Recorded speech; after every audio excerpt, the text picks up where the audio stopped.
ଯାହା କୁହନ୍ତୁ ସାଙ୍ଗମାନେ ଆଇସ୍ କେକ୍ ଖାଇବାର ମଜା ହିଁ କିଛି ଅଲଗା। ଆଉ ତା ଉପରେ ଯଦି ମାଗଣା ମିଳିଯିବ ପୁରା ତ ରଜ ଆଉ। ଆରେ ମୁଁ ମଝିରେ ବସି ଆସିଲି କି ରୁହ ମୁଁ ପ୍ରଥମରୁ ଆରମ୍ଭ କରୁଛି। ସବୁଦିନ ଡ୍ୟୁଟିରେ ଆସିଲା ପରେ ଏତେ ଭୋକ ଲାଗୁଛି ଆଉ ସମ୍ଭାଳି ହଉନି। ଆଜି ମଧ୍ୟ ସେଇଭଳିଆ ଅବସ୍ଥା, ପ୍ରବଳ ଭୋକ। ରୁମରେ ଆସି ଦେଖ ତ ଚିକେନ କଷାଟା ଅଛି।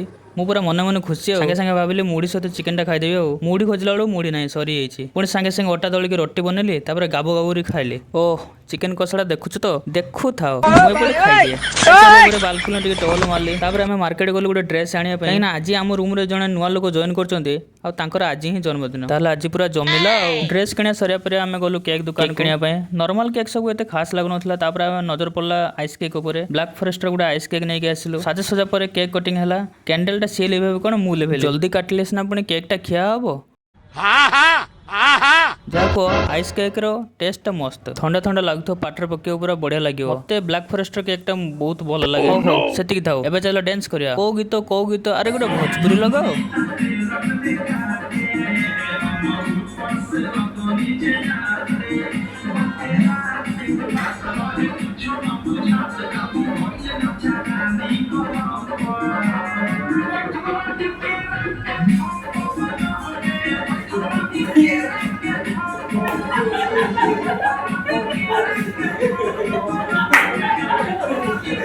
ରାତିରେ ଆମର ଖାଇବାରେ ହେଇଥିଲା ମଟର ତରକାରୀ ସହିତ ରୁଟି, ଆଉ ଚିକେନ ବି ବଳିଥିଲା। ପୁଣି ଦବେଇକି ଖାଇଲୁ। ଆଉ ଏଇ ଯୋଉ ଲୋକଟାକୁ ଆମର ଦେଖୁଛନ୍ତି ଇଏ ହଉଛି ଆମର ନୂଆ ଲୋକ। ଏଇ ମହାଶୟ ଜଣକୁ ଦେଖନ୍ତୁ, ଇଏ ଅଲଗା ବସି କଣ ପାଇଁ ଖାଉଛନ୍ତି କହିଲେ? ଇଏ ହଉଛି ଆମର ସାଂସାରିକ ଲୋକ, ଯିଏକି ଗୁରୁବାରରେ ଆମିଷ ଖାଆନ୍ତି ନାହିଁ। ଭୁଲ ବଶତରେ ଇଏ ବ୍ୟାଚଲରଙ୍କ ସାଙ୍ଗରେ ପଡିଯାଇଛନ୍ତି ଆଉ।